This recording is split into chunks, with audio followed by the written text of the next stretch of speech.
Hello and welcome back to the Indian Wisdom Podcast. I'm your host, Dr. Raj Balkaran, and you might be looking for some inspired insight from ancient India, maybe a tale or two. Today, I want to talk about the stories behind the poses. I mean that both in a general sense, the stories, the narratives, the mythological narratives relating to asanas or yoga postures, and in a specific sense, in terms of this book called The Stories Behind the Poses.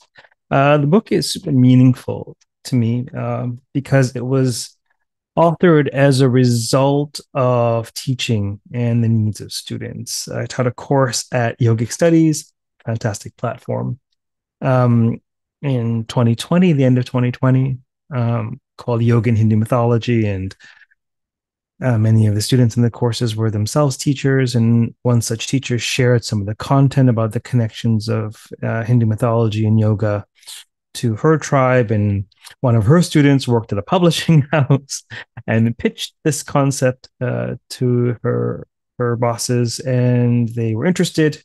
And I get an email early 2021, maybe March, April 2021. Hey, would you like to write a book about the stories behind the poses? And I thought, well, this wasn't the book I was planning to write this year, but clearly there is an interest, there's a need. Clearly, students were interested enough in this topic to make this invite happen. And so I said yes. And the book was launched actually on International Yoga Day. That's the 21st of June, the solstice, the summer solstice in the Northern Hemisphere in 2022. So at the time of this recording, it's soon to be 2 years old.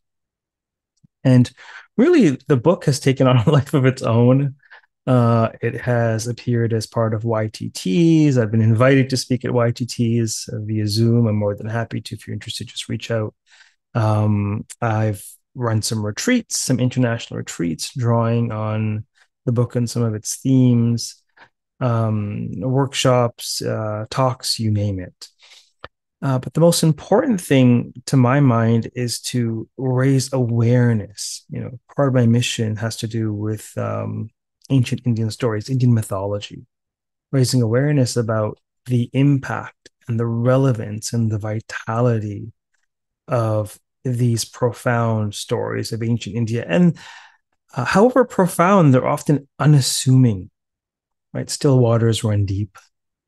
Often they're charming, maybe even childish or childlike or fantastical, but really they contain extraordinary insight if only one knows how to read, how to interpret. And of course, interpretation is a matter of subjectivity. And the stories invite numerous and multiple interpretations, and you're welcome to interpret as you see fit. And by the same token, I feel that the strength of an interpreter is showing not their brilliance, but the brilliance of the story, illumining the story world in a way where once you hear the interpretation, you can't unsee the insights. I think that is the power of one who interprets stories. And so this book interprets the stories that are related to the yoga postures, but even more fundamentally, stories, yoga postures. There's stories related to yoga postures. Well, yes. Many a yoga posture is named after a mythic figure or mythic motif. Or, for example, a sage. So many poses are named after sages. Vīrabhadrāsana, the asana, the posture of Vishwamitra. Well, would something about Vishwamitra not indicate something about the posture? Why else would it be his namesake? Right? And so one of my favorite examples whereby to illumine this principle is through warrior pose. Well, which warrior pose? There are three warrior poses, right? One, two, three. Well, yes, typically there are three. Why are there three?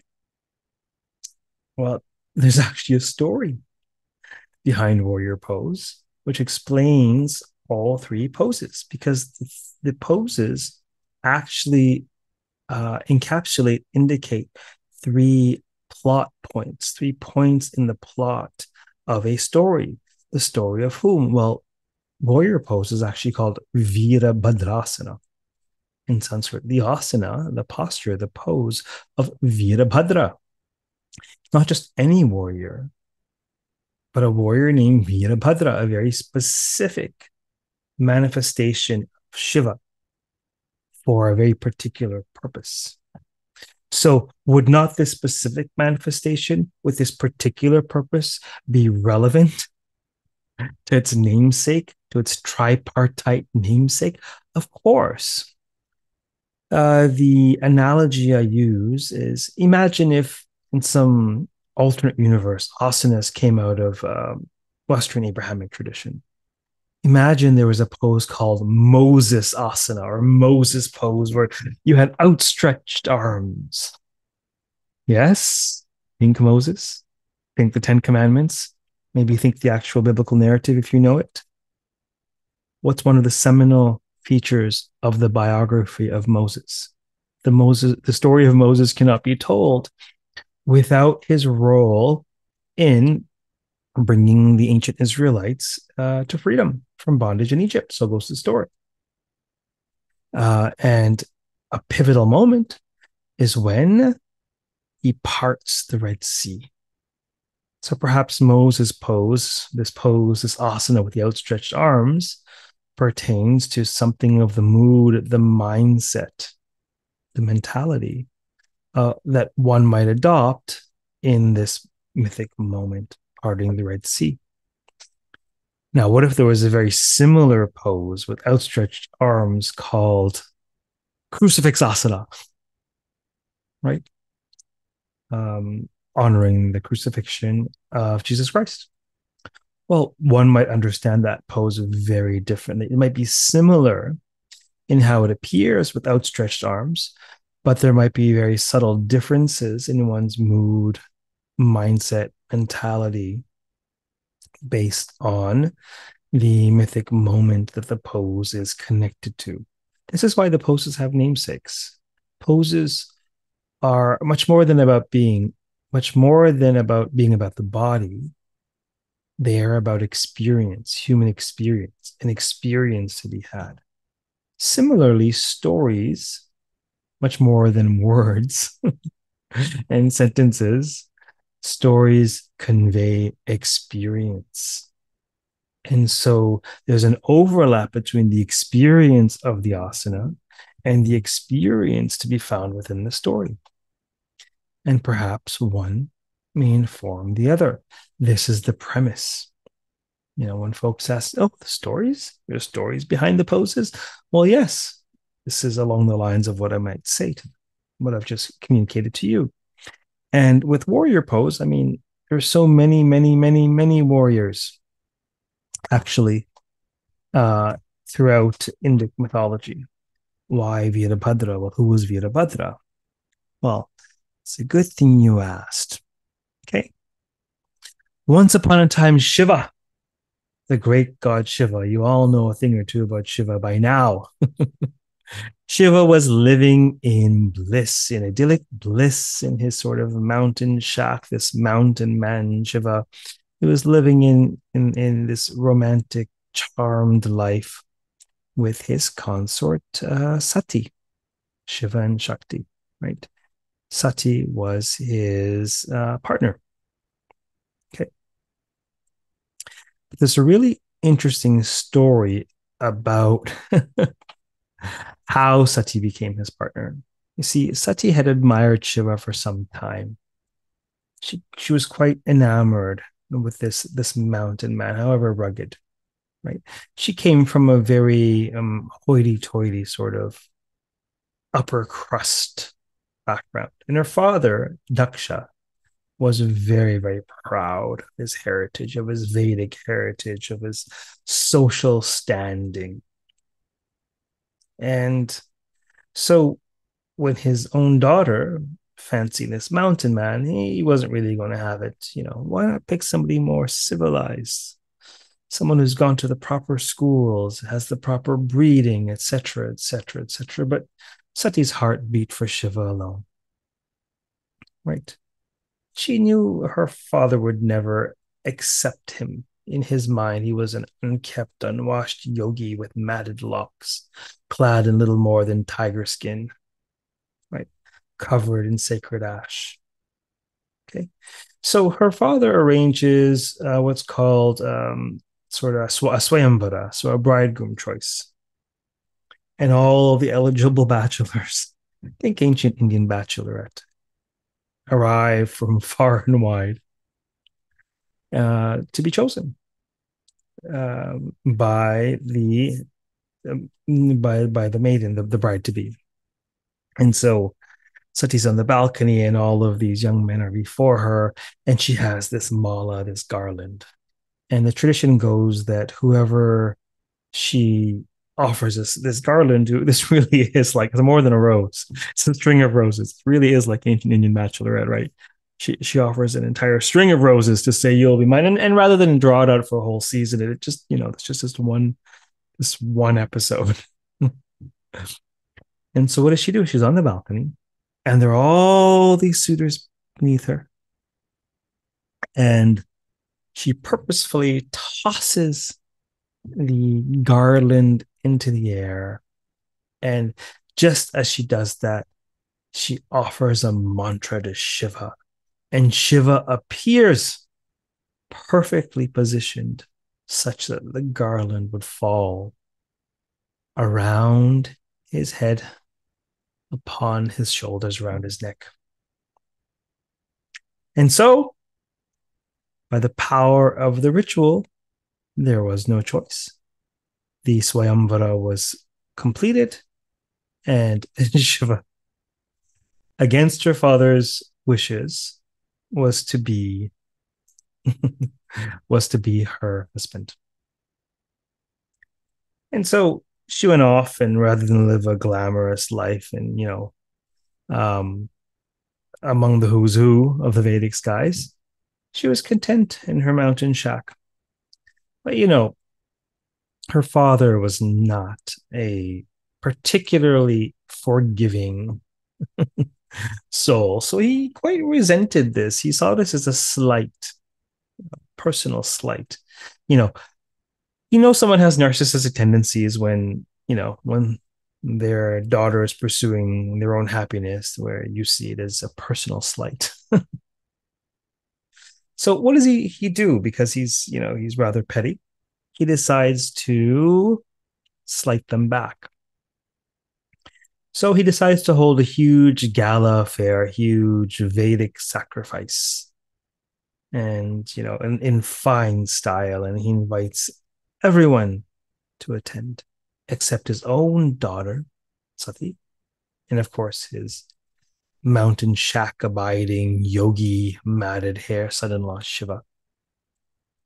And as much of a slight as this might be in our culture in these times, in Indic culture, you know, in many ways, it's community first, and the communal is emphasized, and social belonging, social acceptance is really important. So to have a gala of this affair and not invite your own daughter, particularly a religious function, this would have been an enormous slight. So he's carrying on his Vedic sacrifice, and Sati, of course, catches wind of this. And of course, he knew they would catch wind of it. How else could they be slighted if they just lived out in ignorance of this affair? He knew word would come back to them. That was the whole point, wasn't it? Right. So Sati finds out about it, and she storms into the affair, and she's infuriated by her father's insult, his refusal to accept her husband, his refusal to accept her happiness. And she demands that he explain himself. What's up with this? What's your problem? And Daksha's like, well, it's my sacrifice. I can invite whoever I'd like. And this is a sacrifice for the civilized, and if you choose to live among and be betrothed to and be wedded to the uncivilized at the margins of society, then so be it. You've made your choice, and you have no place at the sacrifice. And in her utter rage, she lost composure. She was outraged. This was her own father. What insolence, what ignorance, what childishness, what petty mindedness, what prejudice. Nonsense is this? And so she says to him, well, if it's a sacrifice you want, it's a sacrifice you shall have. And she flings herself into the sacrificial fire. And Sati is immolated. Now pan to camera 2.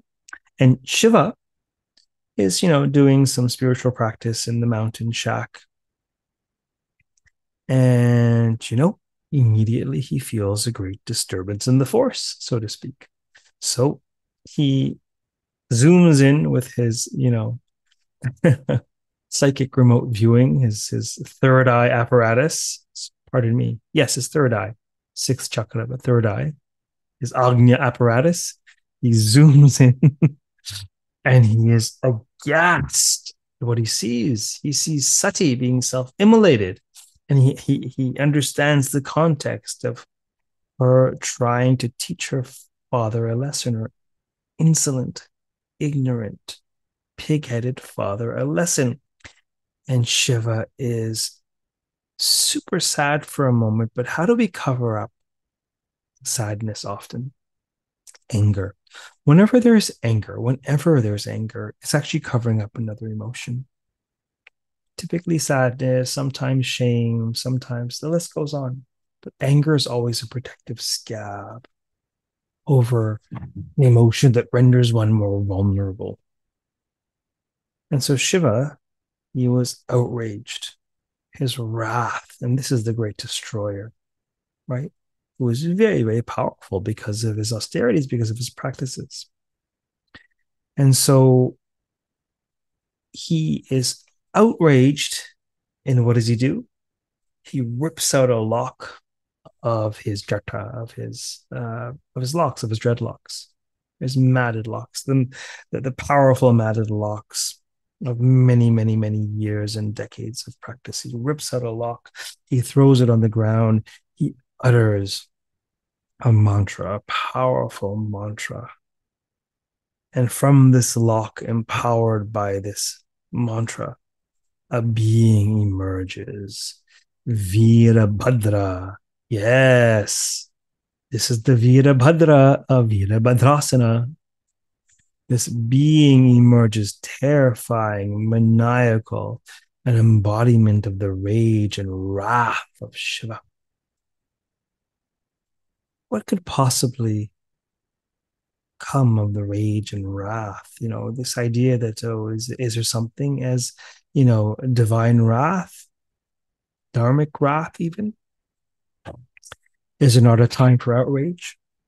Is it not a time to go forth?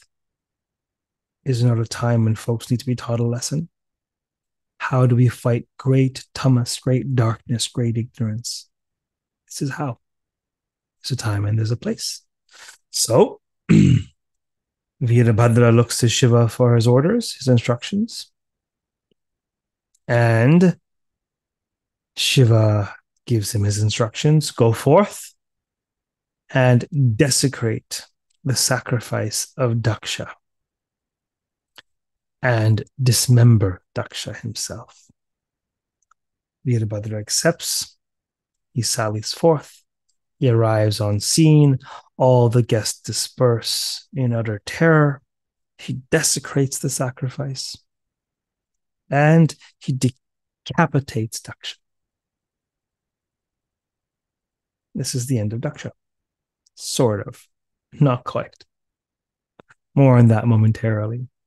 But once the angry part is over, once the deed is done and he sort of reaped his revenge, what's left? All Shiva has is this immolated corpse of Sati, and he's beside himself. He's just so sad. He's indeed mad with grief, carrying this corpse, lamenting, day in and day out. And this goes on for quite some time. until the god Vishnu, in his compassion to preserve the universe, intervened and suggested, look, you'll have to let go of this loss and you'll need to move on, but this will help you move on. Let us honor Sati. Let us honor the body of the primordial goddess. And so let us scatter her ashes across the land. And of course, it's the land of Bharata, or civilizational India, geographical South Asia. Right? Let us scatter her ashes across the land. And wherever a part of Sati fell, to this day, there is a site of extraordinary power, spiritual power, Shakti. There's a Pita, a site of power, Shakti. There's a Shakti Pita, of which there are 52 across South Asia. Right? And each site honors the part of Sati which fell there and also the form of the goddess which abides there. For example, I did my advanced Sanskrit training. I did a number of semesters at Western universities and then went to Pune, India, on the west coast of India, in Maharashtra, to study Sanskrit. And just a couple hours south of Pune, in the tiny town of Kolhapur, there is this very powerful Shaktipita, which I had the great fortune of visiting multiple times during my Sanskrit studies. Once during the beginning of Navaratri itself. There sits a murti, an icon of Mahalakshmi. So Kolhapur is the Shaktipita where Mahalakshmi sits. It is understood that the eyes of Sati fell there. Right? And so there's profound symbology for all the Shaktipitas. But this is the story of how the Shaktipitas came into being through the scattering of the ashes of the dismembered Shakti of Shiva, the feminine consort energy power of Shiva, Sati. Now, as we all know, eventually Shiva ends up with another incarnation of Shakti, Parvati. And to this day, Shiva and Parvati are living in marital bliss. But let us return to decapitated Daksha for a moment. Shiva eventually forgives him and replaces his head with the head of a goat. Maybe goats understand mountains better than aristocrats do. Who knows? There's some symbology of the goat as well, of the goat head. But anyhow, this is the story related to warrior pose. So warrior pose activates this energy of intense forward moving motion. You're set to do something difficult. The three poses relate to one. Warrior one is Vīrabhadra, having just been created, taking his orders from Shiva. Okay. This, part of this podcast is to relate these teachings to modern life. So what does it mean? It means connecting with the divine, connecting with the mandate of heaven, connecting with the higher archetype, connecting with the higher energy, force, idea, cause. Whether you're a yogi or a soldier, you're lost without a higher power, a higher cause. And so warrior one is connecting with the higher purpose. Warrior two is sallying forth to accomplish your aim. Warrior three, boom, cracking the coconut, decapitating Daksha. So as you can see, whether you practice asanas or not, you can see that the story will only illumine what is to be experienced in the asana. The story pertains to experiences that we've all had, be it loss, be it rage, be it wrath, be it the need for vengeance, be it inconsolable grief, be it some sort of resolution. A story is a journey of emotions. A story is not a trip. The difference between a journey and a trip is that a trip is planned, and a trip is about where you're going to get. I want you to take a trip to the supermarket to pick up some milk. Great. The point is the milk. A journey is I'm going to stroll through a ravine, and perhaps if I chance upon the farmer's market, I may see what's there. And a journey is unplanned. And a journey is about the journey between A and B, not the destination B. This is why when you have movies that you really enjoy, books that you really enjoy, you can read them over and over and over again.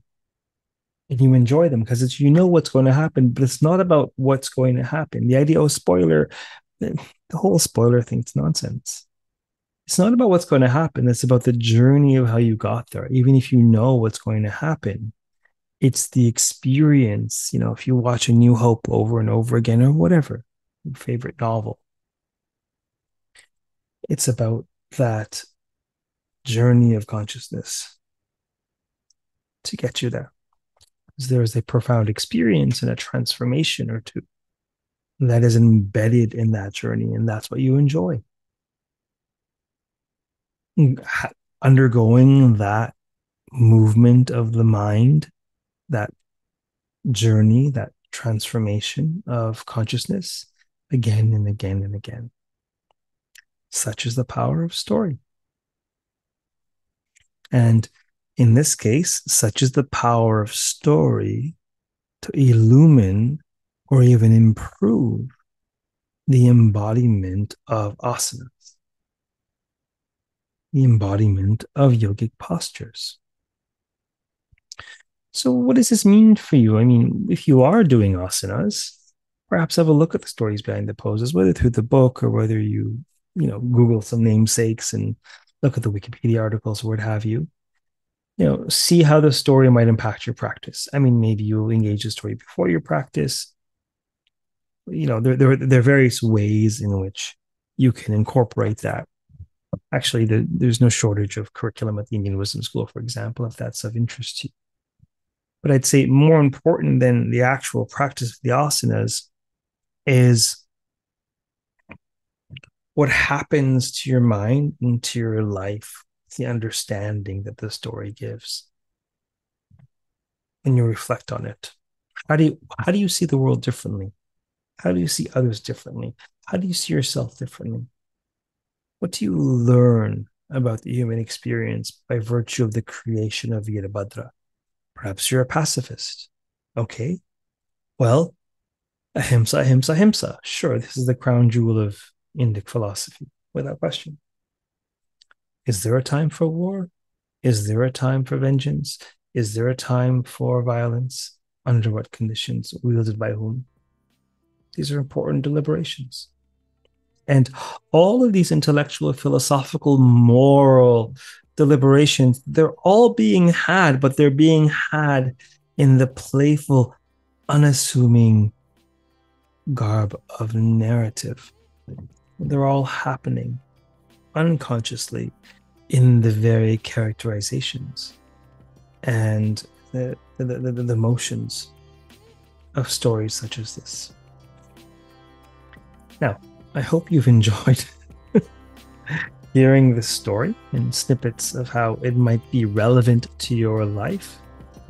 If you have requests for stories, by all means, reach out. I'm not hard to find. Perhaps study with me at the Indian Wisdom School if you'd like. Maybe even attend an in-person retreat.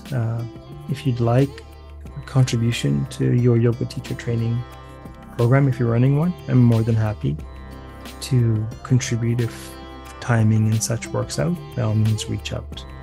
Until next time, take care and namaste.